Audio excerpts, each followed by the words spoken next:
breathing into our higher selves. What up, ladies? Why did I just sound like McLovin?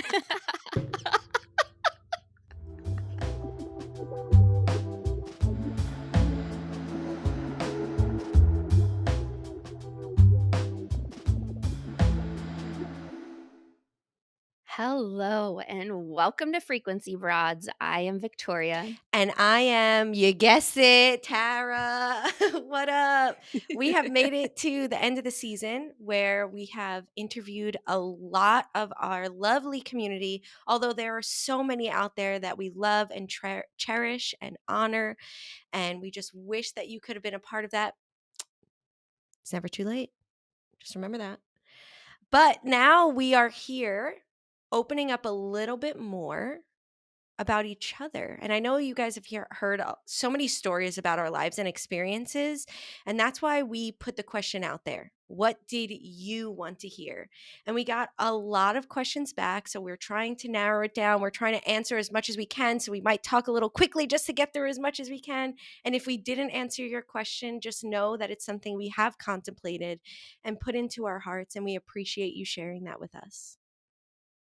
Or we might be answering it next week for our season finale, Facts, The facts, Cosmic facts. Connection. We are going to talk about our favorite topic, which is extraterrestrial life, Mm-hmm. Mm-hmm. Mm-hmm. aka Because us. I was literally just about to say, because we're just humans in disguise. I didn't say it. Barbara, blah, blah, blah, blah, however you say her last name.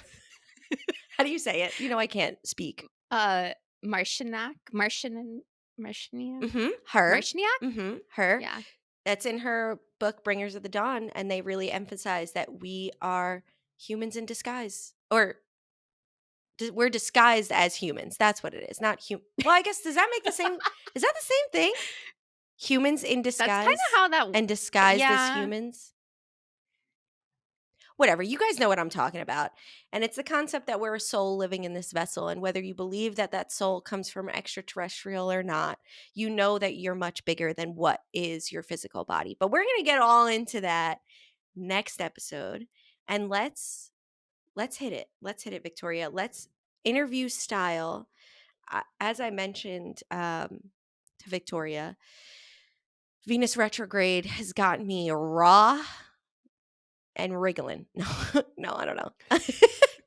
But it's gotten me feeling some type of way, and I'm hoping that I can make it through most of these questions without crying. Not that any of them are very emotional, but I am just like, as my mom calls it, crying at a drop of a hat. Like the wind's changing. I'm like, so bear with me, people, because I know you're feeling it too. Mercury, I mean, see? Let's get to it, Victoria. Can you share? Can you help Okay, I me? wanna confess real quick that I was also feeling like I was about to cry, like, 15 minutes before logging on and had to have, like, a moment with myself where it was like it was just such an overwhelming sense of, like, love and gratitude for everything, but simultaneously feeling very, very sad about specific things we'll get into later in this episode. Matters of the heart, as always, Mhm. but holy moly, maybe we can cry together. Yeah. That'd be really sweet. Aw. So, our first question is well, this is for you, baby. Okay. Who inspires you? Okay, this question. When we got it, I was like, "Oh my god, I I really needed to sit with it." And I have a couple of avenues that I want to explain. I'm going to try to slurp it into like one answer here. When I think of who inspires me, like, and who has inspired me throughout my life, it's definitely my mom. She is one of the first women in her lineage to break so many fucking cycles. She taught me to be so independent, a little bit robotic like. So I'm teaching her to tap into her emotions. And I love that we have this teaching back and forth. But obviously, we brought her on this podcast because I'm so fucking proud of her, and she inspires me to just keep moving forward and really like don't hold on to the bullshit. That is something that she's inspired me as an empath my entire life, is just like That's not yours. That's not your fucking problem. Whatever you're involved in, you have to take responsibility for. So she really inspired me to be the person that I am today and to keep pushing forward. And then, so thank you, Mom. Love you. Then I thought a little bit broader. I'm like, okay, in my adult life, who's been inspiring me more? And definitely almost everyone who's been on the podcast, all of my mentors that I've worked with has really inspired me, which again snowballed into, okay, well, all the people that I speak to ping something inside me, whether it's good, bad, or indifferent. And that inspires me to do more growth work, to do more healing work, to do more practice. So I'm like, oh my God, fucking literally every person I encounter inspires me. And more importantly, those who live authentically inspire me to live authentically. And that is all that we could hope to be when we're on this earth, is to find what's resonant to us and live that truth. So when I meet someone and they're like, oh, I'm struggling, but I'm going to push through that, it could be like someone at the fucking bus stop. That person is going to inspire me to keep moving forward. So it's a good reminder for me to be my authentic self always in every situation, because the smallest stranger inspires me. So I know I can do the same for others. But to be honest, Sorry, I'm like the smallest stranger. the smallest stranger. I know. I just What about pictured a this like bird? cute little like Oompa Loompa, but Hey, I know where they I would know where inspire me. Excuse me. they would I inspire love you. the Oompa Loompas. Okay, don't even get me started. But I guess if I want to, this is my final point. I'm trying to wrap it up quickly. Am I doing a good job? You're doing great. Okay. To be 100,000% authentic and honest, when I read this question, the first person that came to mind was me. And I fought that answer because that sounds so egotistical to say to myself, I inspire myself. But at this stage in my life, when I can look back even 3 months and say, holy shit, look how much work that I've done. Look how much I've cultivated. Or when something happens in my relationship and I don't respond the same because of all the work that I've done inside myself, I'm like, fuck yeah. Like literally every day, I'm using myself as an inspiration to keep moving forward, even for others. Like when Andrew's like, I don't know if that's capable. I'm like, bitch, look at what I did in a year. We started a podcast. I started a business. I got a job position. I made up a job position that I love and am getting paid accordingly for that. Like I did that. No one else did. Yes, everybody has inspired me and pinged me. The books that I read, Barbara Shumikada, where you guys know who I'm talking about. We talk about her all the time. We'll put her in the link, whatever. But like all the people we follow on Instagram, all these people ping me, but it's me that's doing the fucking work. So honestly, as egotistical as it may sound to you, it is integrated in my body that it's not about me overpowering others, but it's about me being inspired by my own journey and saying, if I did it in that time, I could do it 10 times more now because I'm more powerful. So who inspires me? Everyone, but more importantly, myself. Thank you. That's the end of my answer. That was a beautiful answer. And I think there's a huge difference between it being your ego and having a strong sense of self. And I just so admire watching you grow and evolve at such a rapid rate that, it's not easy to grow quickly. No. There are definitely growing pains regardless of, the speed of things, but holy moly, I've only known you about a year, which is so wild. You inspire me, Tara, I have to say. Mm. And you And inspire this is me. actually thank you, girl. Thank you. This is a two-part question. You want me to ask Who you the inspires you you? want me to ask you But the other then side? Let me do an interview. Let me do it. oh, you wanna interview Yeah. me? Okay. So, as Victoria said, we had to split this in half, and instead of us both answering, we decided to each both answer one part just so we can kind of move it along here. So, Victoria, how do you wish to inspire others?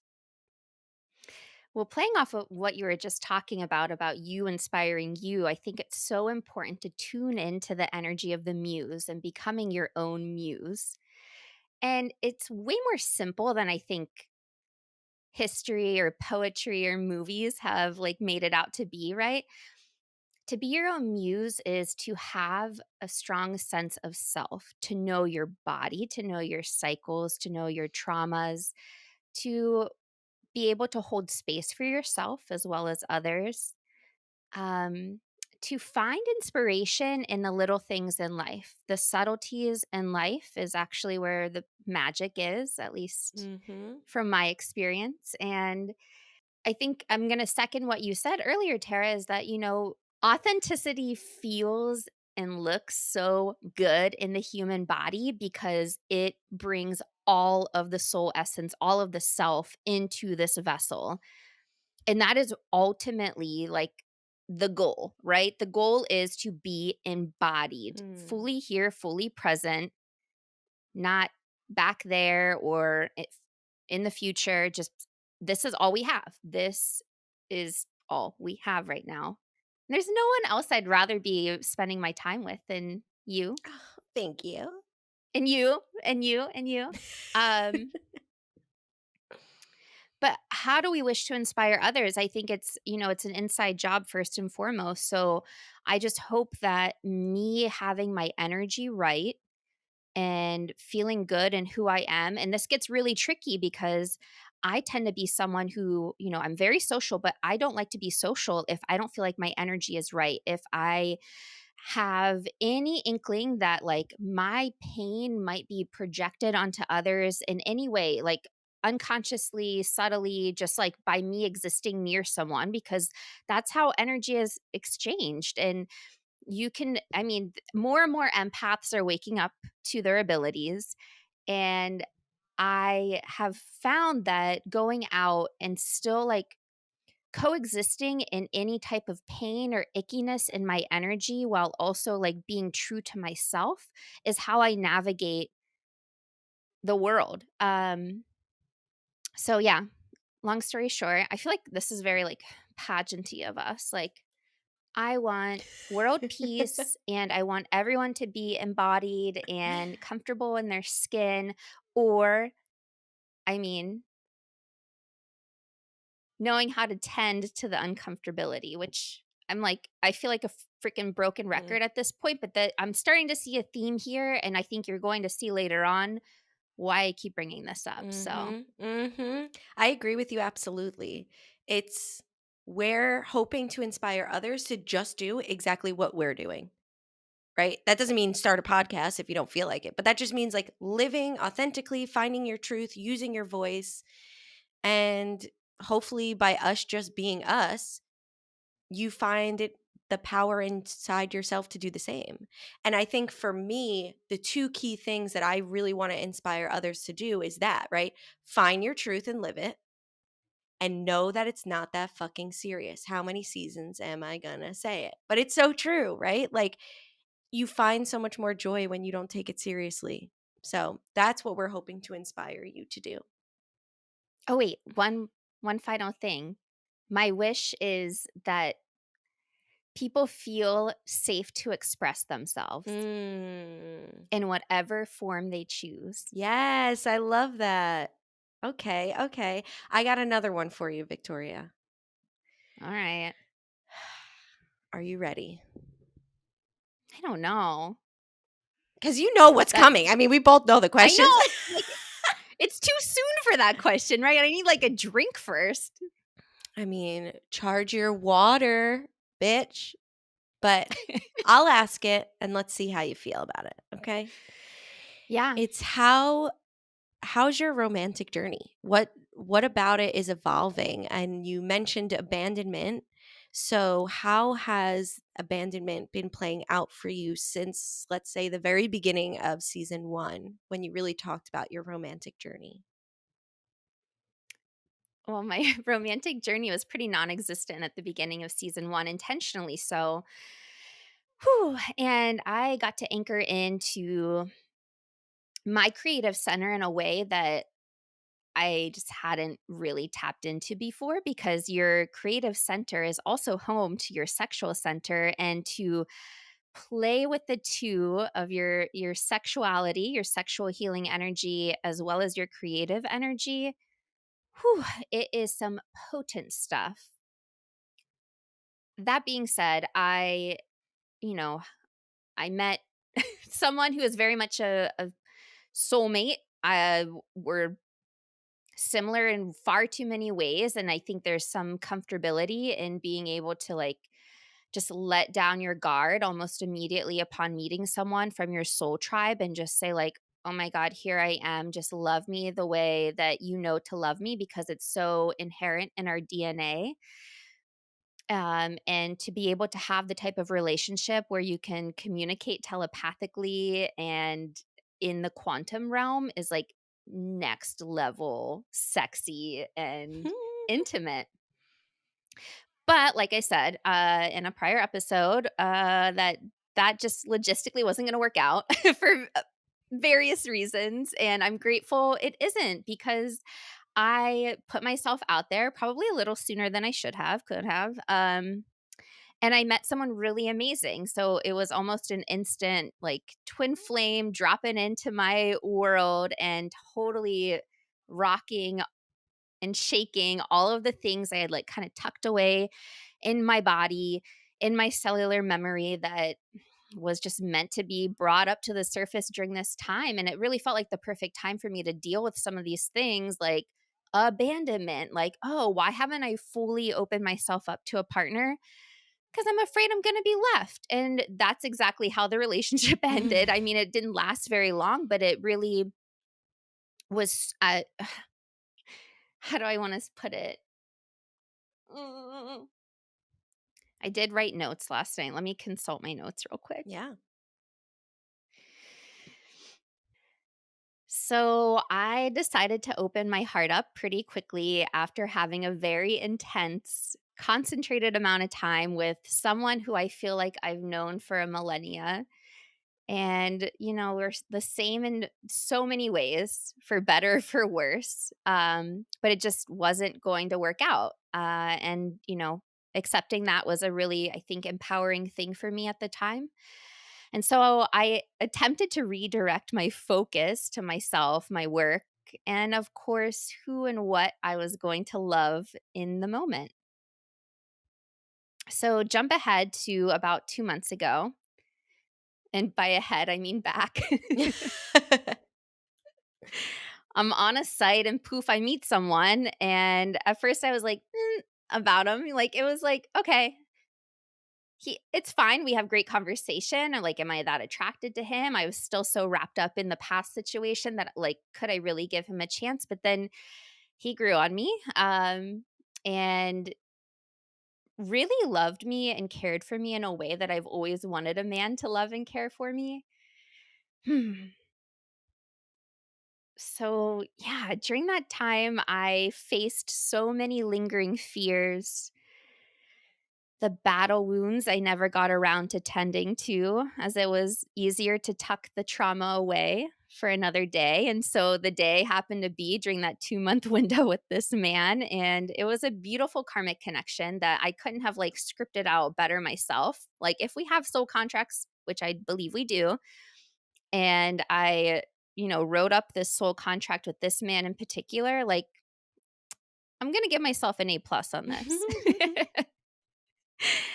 um, but I was able to face the part of me that has felt rejected time and time again, whether it be by me or someone else. But the fuzziness between rejection and abandonment grew thick in my haze of love. And this man treated me in ways, I'll forever be grateful for.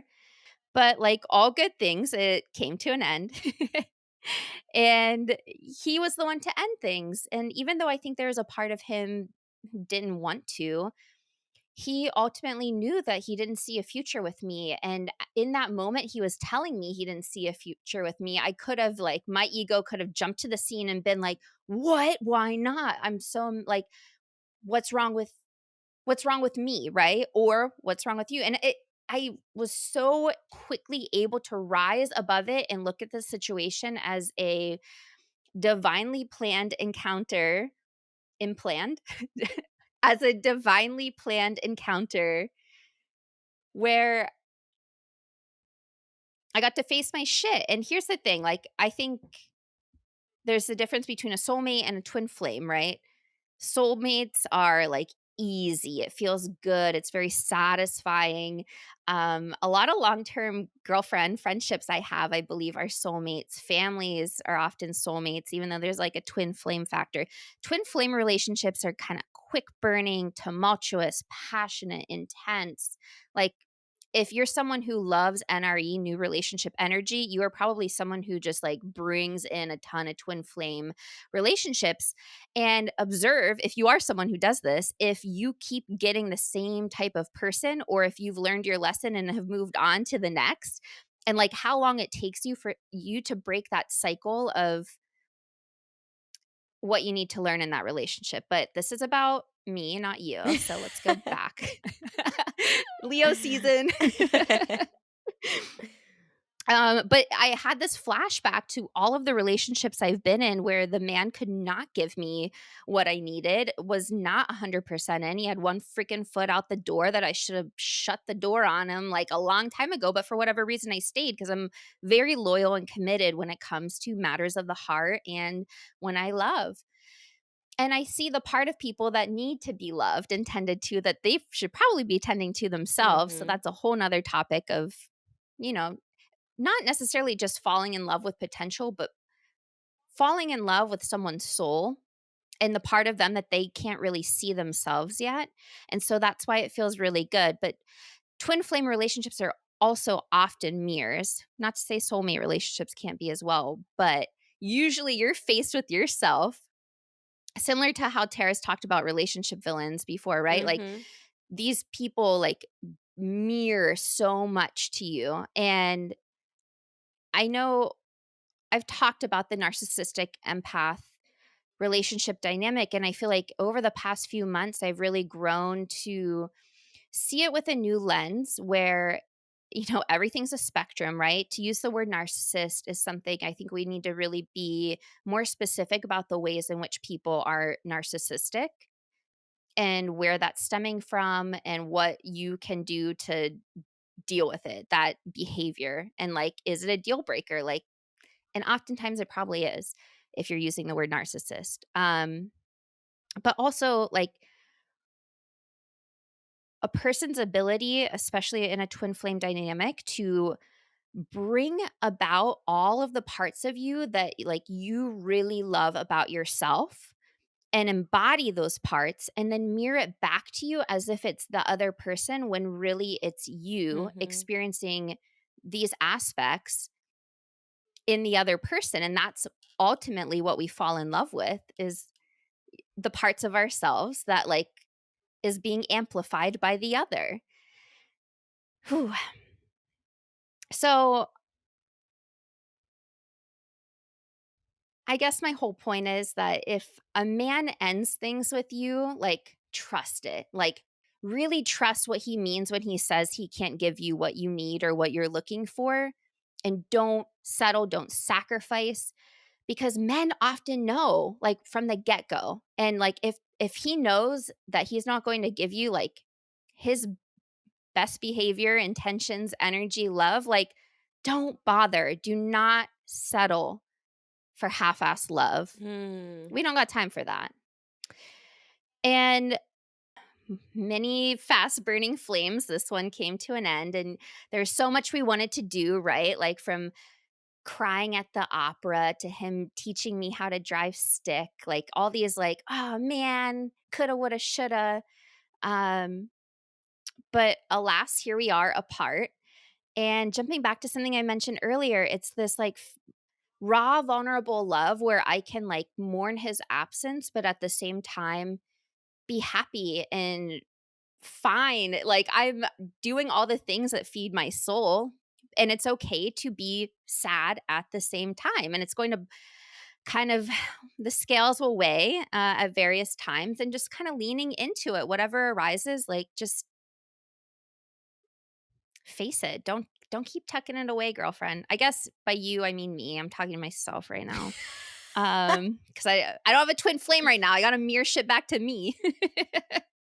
But I do have to say, I am happy for the woman who ends up with this man. Genuinely, I wave a giant green flag in honor of this man. So but I'm not gonna give you his name, so it doesn't matter anyways. I'm so glad that, well, first of all, I'm happy for you to like really feel into that and integrate. And what a fucking heart cracker before Venus in retrograde, which is all about like going into the old patterns, which is with romantic relationships, dealing with traumas from romantic relationships, but also in Leo. So it's this very like, I'm not going to take what's not right for me. And I love that you talk about mourning and also being like accepting of that or grateful for it, right? Because when we mourn something, no matter what it is, it's because there was some capacity of love. So that's something to be grateful for. So we talk about the duality all the time, but that's something to really, when you're mourning or grieving, that's something to really recognize, is that understanding of like, I can be in so much loss and pain right now, but I could also bring in gratitude because it was so good that it's making me feel this bad. But thank God I experienced something that good to make me feel that way, even for a short amount of time. So I'm happy you can see that and let your ego sit to the side and say, no, this is a good person. And he explained to me that he's not capable of the things that I need. And that's something to be grateful for instead of just being abandoned. There was an explanation, there was a conversation, there was an understanding. So I'm happy for you. Thank you. And I know in this world of dating right now, like I got that treatment and it's so rare, right? Like oftentimes we don't get an explanation and we're left wondering and we're left in doubt. So I do want to take a second to acknowledge what it's like to be completely ghosted and the like absence. It's literally like you held so much energy and love for this person and then it just like where does it go? And then you're left with the void, right? You're Hmm. left with the void of the absence of this person. And well, let me tell you what you could do. You could start to cultivate love for yourself in a way that like helps to fill the void. And well, that's all for now. I'm like, let's move on. Okay, moving on. Um, while we're getting into matters of the heart and self, this question is for you, baby girl. What was your biggest challenge or obstacle that led you to a deep state of liberation or lesson learned? Okay. I feel like I got really challenging questions. No, I'm kidding. That last one was really challenging too. But um when I read this question, I immediately realized how much I've been recognizing the distance I am now from not just the trauma that I experienced, but like living in the trauma mindset or like having that in my body. And it has been such a lifelong journey to work through this. I mean, even in the beginning, as a child up until probably college, when I was more angry than anything and trying to numb things out, that was still part of that process, right? Because I was still trying to figure out like what to do with these emotions. They were arising, these triggers were happening. But when I really try to think about the couple of things that like led me to like a deep state of liberation would be, okay, I think one of the bigger ones was when and this is where Venus is like, girl, get ready. One of the first ones that wasn't a spiritual thing, right? Like I didn't like go and like take a journey in Peru and I was like, now I'm liberated. Like one of the first things that really made me shake up my entire fucking life, it was one of the biggest challenges I've ever faced, was getting the abortion. That was the first one when I was like, no matter how much that was right for me, and I do it 10 times over, still 6 years later has so much weight on me. And I'm not saying that that's for everyone. There was a lot of like background things to do with that, a lot of fear of not being able to have children that like played into the trauma I had. There was also a lot of past life or parallel lives that had a lot of childbearing wounds that I was healing. So I think going through that experience and recognizing how much energetic cords are real, how like even though I knew all these things my whole life, like I was really in the moment feeling them from what's happening in my present life as opposed to my trauma. So going through that and pushing through it and reminding myself that like, I'm still worthy, I'm still loved, if and just the process of like coming to the freedom and liberation of like, if it's meant to be, it's meant to be, right? I think I've mentioned on the podcast that my mom's side goes through menopause in their early 30s. So that was something that was like, oh shit, oh shit, oh shit. But then realizing like I am a mother to so many things. I create my reality and I mother and nurture that was so liberating. So again, that pain, that chaos of going through that. Now I'm sweating. That still, bears weight in some respect or still has an emotional response when I talk about it, was I think the first big liberation for me to say like, no, if it's meant to be for me, it'll be for me. And someone who grew up having a 10-year plan at age 10, a 20-year plan, like to think like I'm just not going to plan, like I'm not going to sit there and be like I need to get pregnant at this time and I need to have a kid at that, like, and just be like, you know what? If and when I'm ready to have children, my body is not ready. There are other ways to do that and I'll be okay with that.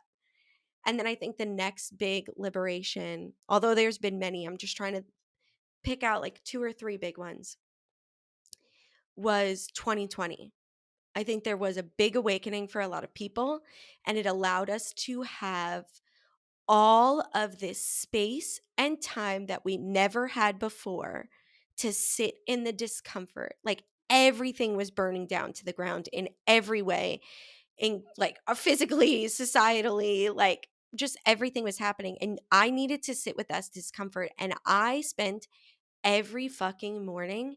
I had a little apartment with Andrew and we had barely any space. So I did my practice on the kitchen floor.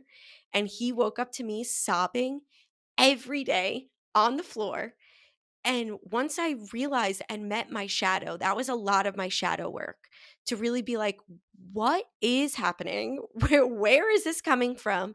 And how can I tell myself that I'm safe? That felt liberating, but it also came with this great, I don't want to say depression, but I was like, I have had depression and suicidal ideations a long time ago. And this was very different. This was, I now understand what's beyond this reality and I don't want to fucking be here anymore. Why the hell would I put myself on this earth during this time of this election and the Black Lives Matter movement and a pandemic and everything that everyone in our generation has experienced since the moment of their fucking birth? And it was this totally detached from emotion experience of I just don't want to fucking do this anymore. I like why like human has a shadow. Do I need to fucking do this anymore then? Like I understand it. And that was really hard for me to understand. And once I again came to this liberation of but how powerful it is to be here and the purpose and potency of being here now and anchoring in my truth and my own frequency, not the subliminal messages that we get all the time that we're not enough, like all the things that we've talked about with what we consume. Because I became so detached after being so angry, I found this state of liberation and freedom to just be like, you know what? Actually, this is a fucking ride. And this is just the part of the roller coaster where we're right at the peak before it crashes, which is my favorite part, even though it's scary to feel your stomach getting your heart and you're like, I'm going to throw up, right? Like, that's the exciting part for me. So, bitch, live it. That's the exciting part for you. Like, it's shitty and annoying that it never fucking ends. But at the same time, it's so beautiful when you can release control. So those two things really allowed me to release control, which led me to my last one that I want to point, which is short. And it's just moving away to Portland, leaving everything that I've ever known and everyone that I've ever known and trusting myself and saying, I'm going to make this fucking work. And being able to come here, and it allowed me to detach from every pattern that I've ever had. Of course, they're in me, so I could have made them here. But because I was aware of them prior and came here, I decided that I'm not living the life that I've always lived. I'm living the life that I'm meant to live. And that felt so good to separate from everything. And I'm not saying you have to do that, but for me, that's what brought me this state of liberation, because I was like, I control this. I moved during a pandemic, as many did, because we were like, what the fuck are we doing? Let's live the life we want to live. So I feel a lot of us have experienced that with 2020, is just this freedom of structure and being able to find your place in your own structure. So although there was many, many, many little lessons and journeys along the way, I would say those are my three major adulthood challenges that I faced that pushed me to a state of freedom and liberation.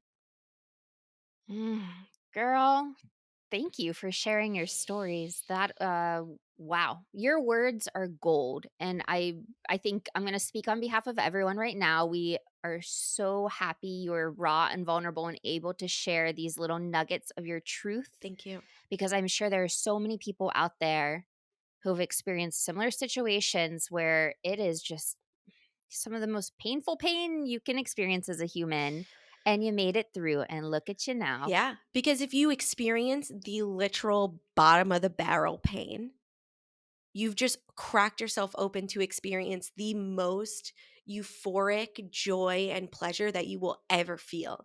And I realized the more that I dig deeper into pain, the more it allowed me to feel love and gratitude and joy. So it's just like a continuous dig, because the more I'm going down, the more, I don't know, that doesn't make sense logically, but the more it's also going up.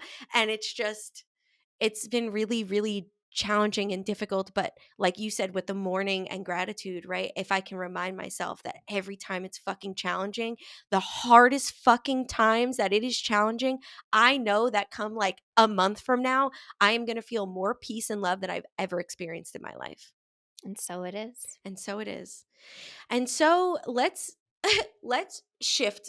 Let's shift for a minute, because I feel like that was a little heavy, and Venus in retrograde is like, girl, you can keep going, but maybe you need a minute. So let's take a lighthearted question now that I know some people were very interested in, Victoria. And I think you've only mentioned it once or twice on the podcast. So I don't know how many people have heard those episodes. So this may even be a shock to them with this question. But Victoria is a full-blown metalhead. And the people want to hear what, how, and why. Uh Such a weird question, but I love it. like how and what and why. Actually, so it started off in high school. My brother is a really phenomenal guitarist. He can play all sorts of styles, but he started playing Black Sabbath when we were in high school, and I would just like wake up to Black Sabbath in the mornings. And so I pretty much know every Black Sabbath song on the first 3 albums, which are gold. Now you know people are gonna test you, right? Yeah, but I also have, like, short-term and medium-term memory And loss, so, long-term like memory loss and lifetime memory loss. actually, going back to your point about wanting to be here, that, and once you realize your cosmic connection and where you come from and kind of the grander scheme of things, it is no wonder our memories got wiped. And so sometimes I'm actually way more grateful for having our memories wiped, because Mhm. if you're to like have all your past lives flood back to you and play out kind of like a movie, like they aren't pretty. It's not fun, because like it's only going to highlight the like milestones and traumas and like the things that you really came to earth to experience, and it's just really intense. Mhm. But yeah, so my love for Black Sabbath grew started in high school. And I started to make a playlist for this question Oh, because I'm shit, like I yeah. love, and it ranges from the Black Sabbath realm to then like fuzz and some like modern day. It's actually more like alternative rock, garage rock. Um, but I was like, "Do I really know what metal is?" Like, yeah, like, I know, like, the originals of metal music, but I found this really cute article, or maybe it was like a Google prompt. Give me a 2 seconds to find it because I was like, "This is so cute." The last thing I typed in was, "Why am I craving sodium?"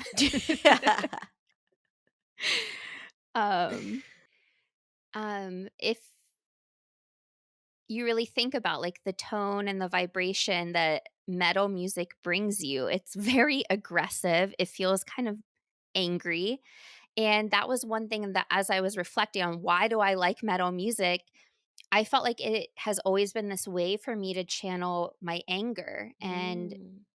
I feel like I inherited a lot of anger from my father's side of the family, um, and I think part of my brother obviously did as well, and I think part of the reason why he resonates with this type of music so much is because he's able to channel his anger, um, but I was doing a little research on good old Google just to be like, am I missing any bands that I know and love to add to this playlist I created for y'all? And then just curious about like the history of metal music and how it came to be. But one of the Google prompts was, why do I like heavy metal?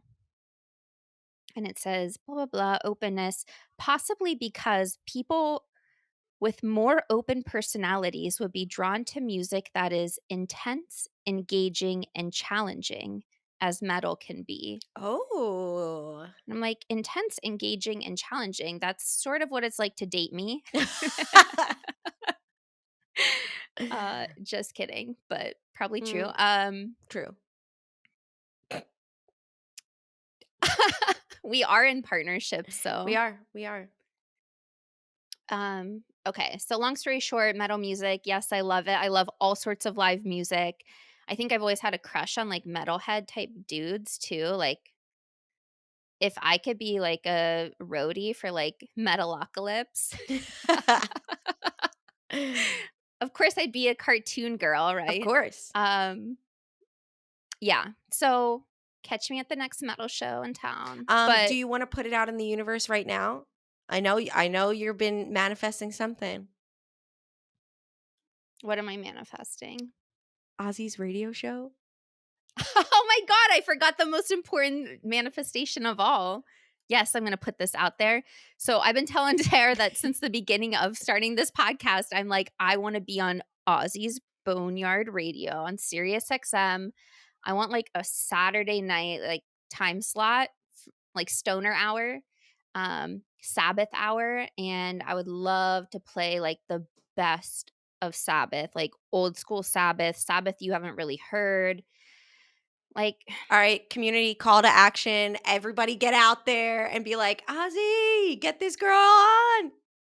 You'll see it. love you, I'm putting it Ozzy. out there. You'll see it in 1 year minimum. 1 year. I mean, maximum. 1 year max. You'll see it. Well, Hmm. thank you for giving us a little insight on that metalhead of yours. Ding ding.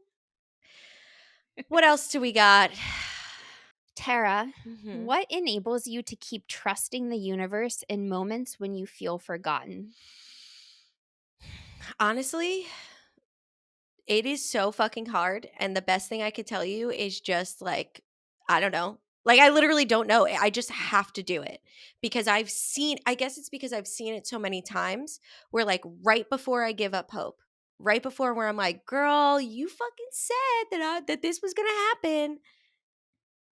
And you know what? No, let me backtrack. It's not just that. It's also understanding divine timing. And that once I understood divine timing, that like I can call in, try to manifest, try to match the frequency of fucking whatever. But if it's not going to resonate with me in that moment, then I'm not going to get it. And my guides are going to do that on purpose because if it doesn't resonate with me and I get it, I'm just going to be really disappointed that shit was terrible. Right? So I think it's a continued practice, and at the beginning it's super fucking hard because it just requires a blind ass trust, right?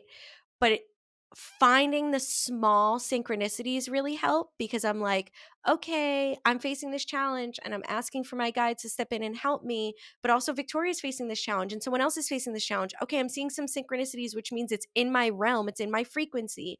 I just have to wait. And I mean, it's so hard to narrow down why or how. It's just about trying to call back the times that it did show up for me and just trying to hold true to it because even with frequency broads, right? We've been trying to call this in for almost a year now. And I'm just going to say it. I called it in this new moon and I was like, that's it. I have been calling it in for so long. And I think a big thing, and this is going to be a whole nother thing that I'm not going to get into right now, but that I wasn't actually ready to receive. I just kept saying, I'm waiting for this. And I was in the mindset of waiting and not receiving. And when I finally said to myself, I am ready to fucking receive, whatever that means, to which my guide's response were, don't be mad at us when you get overwhelmed. And I was like, well, fuck, okay. But it's knowing where you are in your frequency and saying, am I in the lack mindset? Am I in the mindset of waiting or am I in the mindset of receiving and just trusting that it's your birthright to receive? And then knowing that you can't manifest fitness while you're eating potato chips on the couch, right? So there's always a little bit of action required from you to move in that direction, to shift your frequency to match that. So I don't think that really answers the question, but that's the answer I got for you. Mm. Someone very wise once said that your true character is revealed when you don't get what you want. Mm. Was it And me? so in those moments where you're like waiting for things to show up, would you ask if it was you? Yeah. It wasn't you. We can say it was you. No, no, no, it's all right. I have enough credit. um yeah, I mean, yes.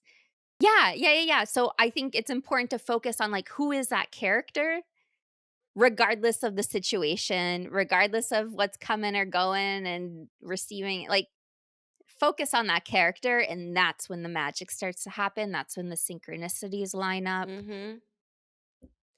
And I think too, once I realized that like and this is going to come off so wrong. So I'm sorry, guide group, but you know what I mean when I say this. The universe really doesn't do shit.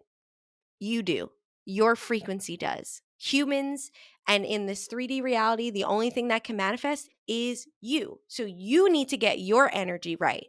The guides are there, like, we're holding this piece of cake for you when you get here. And you're like 5 miles away, like, throw me the fucking cake. You know what I mean? They're like, we can't do that. Like, so once I realized that it's not when the universe forgets me, but it's when I forget myself. That Mm. was a big change for me when I was like, oh, I haven't been doing the work. I haven't been checking my energy and clearing it out so I have room for something else. They're fucking waiting. They never, ever, ever forget about me. And that's why even if I don't get what I want, they still answer me. But they don't, sometimes when I feel forgotten, it's because I forgot myself and I'm not doing what I need to do to match the energy, to anchor in the cosmic energy, to whatever I got to do. So that was a big eye opener for me. They're like, duh, that's why we're called guides. Yeah, right? They're like, you're the doer, we guide you.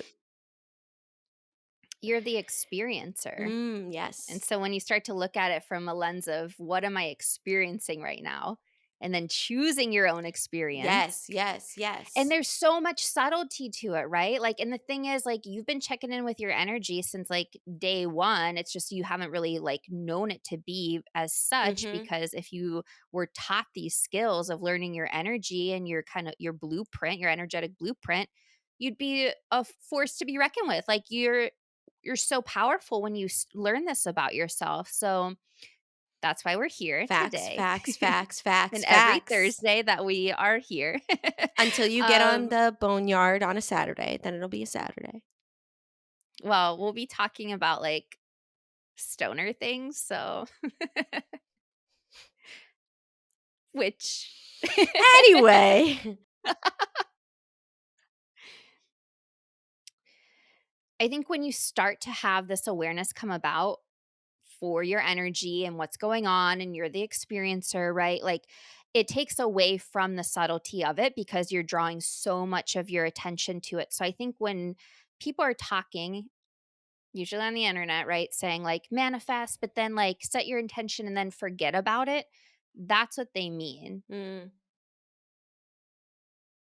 Like stop giving all of your attention as if you don't have it because that is like coming from a place of lack, yeah. right? So just knowing that like your wish and your desire was sent out, and if it's in alignment with you, it'll come back, it'll manifest, it'll come into fruition, and that's when life gets really freaking fun, Mhm. right? Like I'm in that fun period while simultaneously being like in the all right, maybe I could make better decisions for myself Aren't period. we all always? We're like, "Oh my god, we're doing so much work, we're doing so great," and there's always that one little piece of it that just, like, falls off, and you're like, "Oh, god damn it. I've been working so much on my inner self that I forgot to drink water today." Like, it's just, like, so hard to keep up with everything. So, yeah, challenge accepted. For you, my dear, for both of us, but for you to start. What caused you to put yourself out there and connect? I think it's the ability to read energy very quickly and to know whether or not someone's going to click with you. And I think that sometimes we enter into this space of like wanting to make community and make friends that will often meet up with people who we don't really we're not feeling it, right? And it's really tough because there's nothing wrong with the person, right? There's just like no chemistry or connection, or you know what I mean? And I think with Tara it was this immediate like, I know you. Like, you're Mhm. my homie. Like, so let's be homies, right? And so it started off as just like, let's get to know each other. Let's eat. Let's go to sound baths together and just chill in the park, right?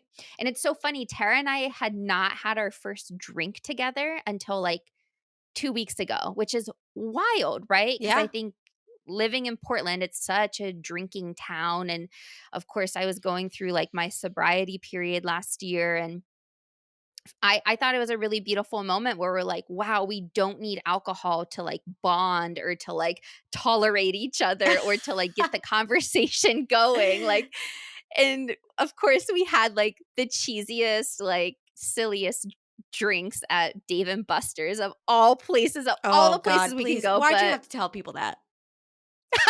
Why'd you have to tell them? We could have been anywhere. We're in Portland. There's so many amazing places to drink, and we're at fucking Dave& and Buster's. we left Portland to get cocktails. Yes. Um, yeah. So But yeah, uh, no, I knew immediately that I needed to know you, and I didn't know why, but I trusted and I leaned into it and I just let my energy call me to where I was meant to be, and I'm so freaking glad I did because mhm, look at us now. look at us now. I'm going to piggyback off that and say I agree with everything that you just said about our connection and what forced us to reach out to each other to connect. And I'm going to kind of turn the question in another direction as to why we wanted to put ourselves out there in this format of frequency broads to connect with others. And honestly, I have to say it was like a couple months before I met Victoria that I was finally thinking about putting myself out there in my spiritual business at all. My mom had a spiritual business. I saw what owning a business in general in this society, how much energy and how much just like, ugh, like she's owned many different kinds of businesses. And I was like, nah, I ain't never going to do that. And then something pinged me that I was like, okay, I have this gift and it would be interesting. I just moved here. Maybe this is where I start this. But it wasn't until I met Victoria and the stage mom that she is that just kept saying, you need to put your face out there. You need to get your voice out there. People need to hear what it is you have to offer. And I guess I was kind of like, sure. Like, I literally was like, I don't know. I had been off Instagram, I had been off the internet for like years at this point, and I was just like, I don't really know how I feel about that. Um, or who the fuck's gonna want to hear what I have to say in that regards. So Victoria was the one that really pushed me. And then I was like, bitch, I'm not doing this alone. You're coming with me. Like, you have just as much knowledge as I do. And together our frequency is so potent. And something that I was just talking to a friend about the other day, my friend Lori asked me, do you do energy work? Like, she was talking like Reiki in a sense. And I said, yes and no. And I'll talk a little bit more about what we do offer in our own personal spiritual practices and offerings. But I said to her, I activate things inside you. And it almost like came to me and I was like, well, fucking duh. How did I just put words to this? But I realized that I activate people the same way you would do with Reiki with my voice. My throat chakra, it's like a sonar. What's the thing? You know what I'm talking about? Where it's like, wah, wah, wah, whatever. It like sends Yeah. this beacon out.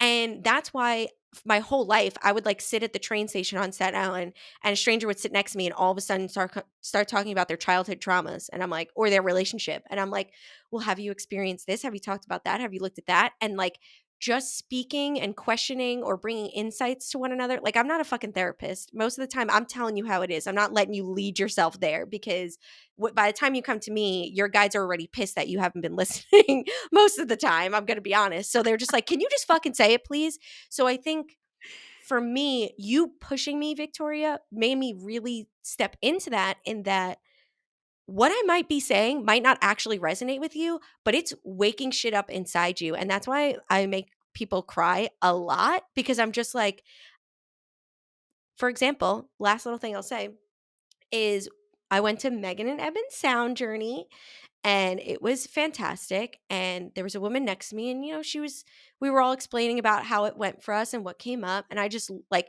all of a sudden got the ping, and they're like, I'm like, should I give her my cards? They're like, no, you got to say it. I'm like, fuck. All right. So I just looked at her and I was like, do you know this? And I just said one line, and she just started sobbing. And I was like, ah, fuck. I'm sorry. Like, so that has continued me putting myself out there to connect with others, because I recognize you may not like me at all.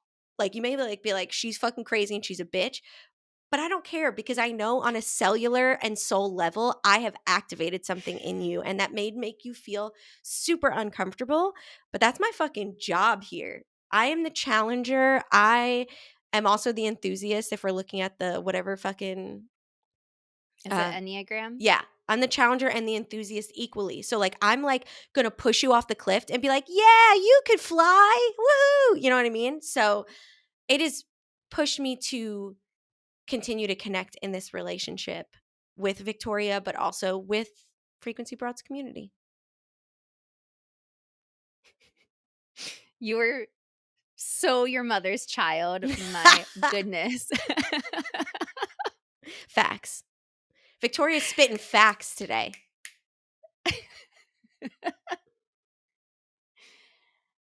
Wait, can I just Um, add one more thing? Because we know I'm the voice. I talk, I don't shut up. The person who asked this also referenced, it's hard for me to open up and connect with one person or when they're meeting someone new. And mhm. something that's coming to me that I think is really important to recognize is, when it's difficult, it's because you need to start looking at yourself, right? It's not the situations you're in, it's not the other person. When you feel comfortable in your own skin, then you'll feel comfortable being yourself around people, and that may make people be like, "Oh, that's not my type of person." And that's okay, because when you're authentically yourself, others will flock to you that understand, right? Being vulnerable and authentic is so refreshing, but it also allows us to be like, oh my God, thank God somebody said it, right? When I told the eighth graders who were going to high school, they're like, I'm scared of making friends. I'm like, say that. Get in the classroom and be like, guys, this feels really weird. I don't know anyone and I'm nervous about making friends, because four other people in the room are going to be like, holy shit, thank God somebody said it. I'm also scared. So when you're feeling challenged about connecting with someone new or a new community, just try to anchor in yourself, because if you're too caught up in whether they're going to like you or who you need to be, they're going to like this version of you that's not you, and you're going to be miserable, and it's not going to be the relationship or the community you want to be. So just like Victoria and I are just putting it all out here and just being ourselves and talking about God knows fucking what, just say what comes to mind. And even if you're like, wait, I didn't mean that at all, right? Like, you're just stream of consciousness talking is my favorite fucking thing to push people to do, because we get so caught up in our head about right word, right action. And that's, yes, let's be mindful of that. But how do we find that is through our subconscious free talking and then catching ourselves out loud and being like, oh, damn, did I really say that? Is that really what my subconscious is thinking? Maybe I need to reframe that in my own mind. So that's my advice to you. That's some solid advice. I think another fun thing to play with, besides having the courage to speak your truth through stream of consciousness, is playing the energy game of going out into the world and observing how when you turn the dial for your like heart center, I think it's really important to like lean in and activate the heart center when playing this game. But like really opening your heart up and just imagining this like beam of light shooting out of your heart and allowing it to magnetize the people who are meant to be in your life to come to you. But then dial it down, close your heart off, see what happens. Like, you'll probably have a really hard time making eye contact. You Mm. won't like want to be seen. Um, there are just certain sensations that will happen in the body at that point, but it's just, I think, a really fun game. I've maybe mentioned it before because Marilyn Monroe was known to do this, where she was able to like go and walk the streets and no one would know who she was. But then the second she turned on her dial of her frequency and who she is, right? Because her energy just attracted so many people for various reasons. But because they wanted her energy, uh, try it. Let us know how it goes. I love that. Yes. Talk about good advice. What else are we doing this summer? Swimming. Maybe working on our business. Hey. So let's talk about it. Let's talk about what our offerings are for our personal businesses. Would you like to go first? Do you want me to go first? Hmm. What you feeling? What you thinking? I'll go first. All right. So I have been navigating this world for a while, and I'm really grateful to have Tara and her beautiful energy to support me and bounce off ideas. And, it's so important to have a mentorship where you can be the mentor and the mentee. Mm. That's how every mentorship relationship, I think, could be. Um, I taught yoga for many years a long time ago and have practiced yoga for more years, not more years than I've been alive, probably more years than I've been alive. If you account for Oh, all the other lifetimes, yeah, for sure. yeah, let's just add them all up. But it just started to not feel good in my body. The culture and community started to feel really icky to me, and I no longer really resonated with just why people were coming into the studio and why we're even moving our bodies in a way that feels at this point so soldier-esque, so rigid, so stiff, so counterintuitive to how I think the feminine body wants to move and flow. And whether it be feminine or masculine, it is so important to move the spine in some way. And so I found that yoga just wasn't cutting it for me anymore. And so I started to explore Tantra, and I am now a Tantra teacher. I am going to start teaching classes this fall. I am so Woohoo! stoked to get in front of people. It's this voice in my head has been coming to me for a few years now, since probably the start of the pandemic, saying like it is time to get in front of people and to wake them up and allow them to discover their own energy, their own blueprint, and how to be embodied. Mm. And so I'll be starting off by offering these classes here in Portland, and then offering one on ones later this fall. So stay tuned for more. I am so excited. And oh, wait, Tantra. Like, what is Tantra, right? Everyone always thinks sex, which awesome. I'm glad your mind goes there right off the get go, but it is not about sex, so sorry. It's actually everything that if tended to prior to having sex, like, we would be living in a very different world today, but it's knowing your energy, it's tuning into your breath, understanding your mind, to a degree where you're able to, like, ebb and flow between these states of pure ecstasy and also the mundane and then the pain and heartache, whatever it is that comes up. But yeah, I'm very much looking forward to holding space and building community. Congratulations. Mm, mm, Thank you, mm. Tara. You're welcome. Um, do you have any insight on what your one-on-one would look like? Well, I don't wanna go into specifics on that yet because I really don't know quite yet. I've been getting guidance from my guides to focus more on the class right now, and, um, for the one-on-ones, I really see myself working with men, and I think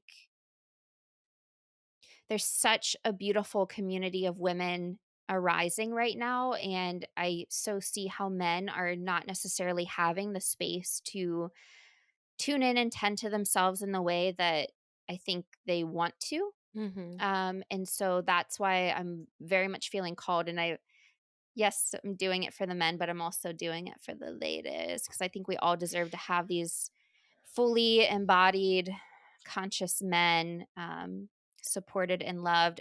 Shout out to this book, Radical Healership. Tara and I have been Yes. reading it for a minute now, and it's such a great one to go back and reference. It says how to build a values driven healing practice in a profit driven world. Because I think as healers, a lot of us have these either money blocks that are ancestral, or we've just not, capitalism does not support healers in the way in which we deserve to be compensated, because I think all women in general would then have to be compensated for our time and energy if we started to look at it through this lens. But yeah, um, I think, Tara, you've done a really good job in talking to the whole idea of like imposter syndrome. And all I have to say is the one thing that has gotten me through my imposter syndrome is knowing and understanding my medicine. And this kind of ties back to talking about my relationship status right now, but I am so heart centered. I am so here to activate people's hearts and educate others on the power that lies in this area of our bodies. And so just know your heart might be cracked open if you come to one of my classes. And I Mm. hope it is. Yay! Yeah, yeah, yeah, yeah, yeah. Yeah, yeah, yeah, yeah, Tara, yeah. tell us about your offering or offerings. So, I have a business called Divinely Sourced because all of it is sourced from the divine. And right now, I also have my yoga certification, but very quickly felt the same way where I was just like, I don't, there's something missing here, even with like the whole philosophy behind it. And I think we don't pay enough attention to the other limbs of yoga, that kind of thing. So I was like, how can I offer what is my medicine and tune into what I've learned thus far? So right now, what I'm offering is tarot card readings. They're hour long, so they're like a 10 card spread. And I'm just going to say it right here. Your girl in this human form doesn't like retain things very well. So, and I also have 17 decks of cards that I work with. So to try to remember what each one means, even I'm not gonna lie, even the basic like regular tarot decks, like I have a general understanding, but I'm always using the book because the way that my guides show me is they'll highlight certain words or phrases in the words. So I say that because I see a lot of readers being discredited for still using the book. And that doesn't mean that they're not using their intuition or guidance. It could be, like me, that they use the book to show certain words or phrases that need to be said. So I just wanted to put that little disclaimer. So when you come to me and you're like, oh my God, this girl doesn't know her cards, like, bitch, no, I don't know shit. Okay. I just know what they're telling me in that fucking moment. And I'm going to tell you what they're saying. So anyway, you see where my energy is out today? She's spicy. It's that Leo in me. But so I offer tarot readings, and I also offer intuitive readings, which is something that I've been exploring a lot more recently and I am loving. I take some time to connect my guides to your guides. I may get a couple of hits before you get there. On occasion, I've gotten 4 pages of information before you enter. And then it's more of kind of a therapy session where you tell me what's going on in your life. I'll tell you what's come through for me. And it'll almost be like having a conversation directly with your guides. So you may say, I'm struggling with this. And I'll say, oh, it's because you've had this pattern and you're breaking through this cycle and you're looking at that. And we can kind of talk about directions for you to go after our reading, which leads me to one of my last offerings, which is divine guidance. And that is kind of intuitive reading amplified, because the essence there is that we're meeting either monthly or bi-weekly, so that way I can help you decipher what's coming through on your spiritual journey. I can give you journal prompts, I can lead you through guided meditations, movement practices, or sometimes that may include tarot readings, because we're based on what you're working on in your journey. And I'm just here to take you along and help give you another perspective in that. And then there's always some kind of programs, whether they're one on one. Right now, I'm offering a lot of one on one programs like Integrating the Elements, where we explore how we embody the elements, and a Being Seen, where we really look at the shadow and the inner child. So there's a lot that I have on my plate right now, and I'm willing to kind of expand that even more. And I know Victoria and I are thinking about running classes together that we're still trying to find the form of, as well as Megan Eben and I, running our sound journeys together, where I journey for someone else and get intuitive hits from their guides as we journey together.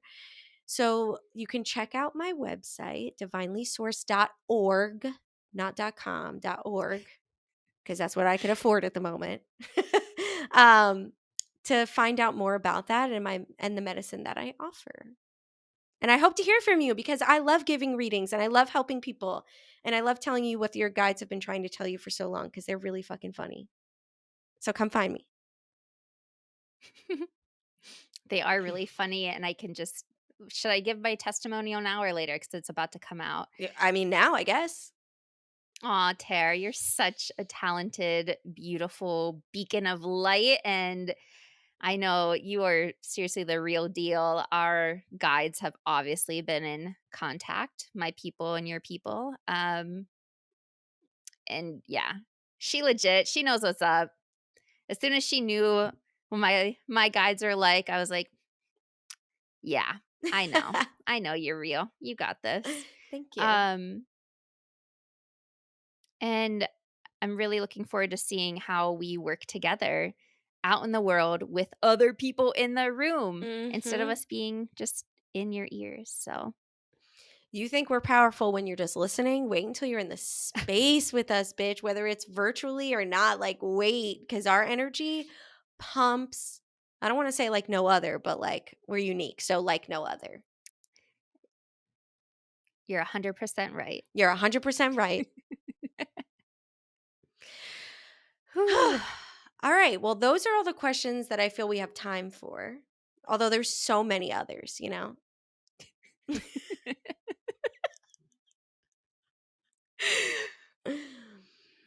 Is there anything else you want to say, Victoria, before we just say thank you? Mm. I know the title of this episode is Know Thy Broads. And I just want to take this moment to say, know thyself. Ooh. That is the whole point of this podcast and why we're here together. Know thyself and create some damn magic once you do. And now Or on the journey of re-listen and find how many facts that Victoria just spit out today. I don't even remember what I said. Just now? To know No, this thyself. whole like Oh. hour, except for, isn't she lovely? Isn't she wonderful? Except Let's go you to the didn't. river. Okay. All right, guys. That's it for us. We're going to the river. And We're going to the we just river. want to say thank you for caring about us, because we wouldn't have had this episode if you didn't and you wanted to know more, even though the whole goddamn series is just the two of us anyway. So we love you so, so fucking much. And as much as I'm like, yay, thank you for knowing us, I'm also so freaking excited about next episode.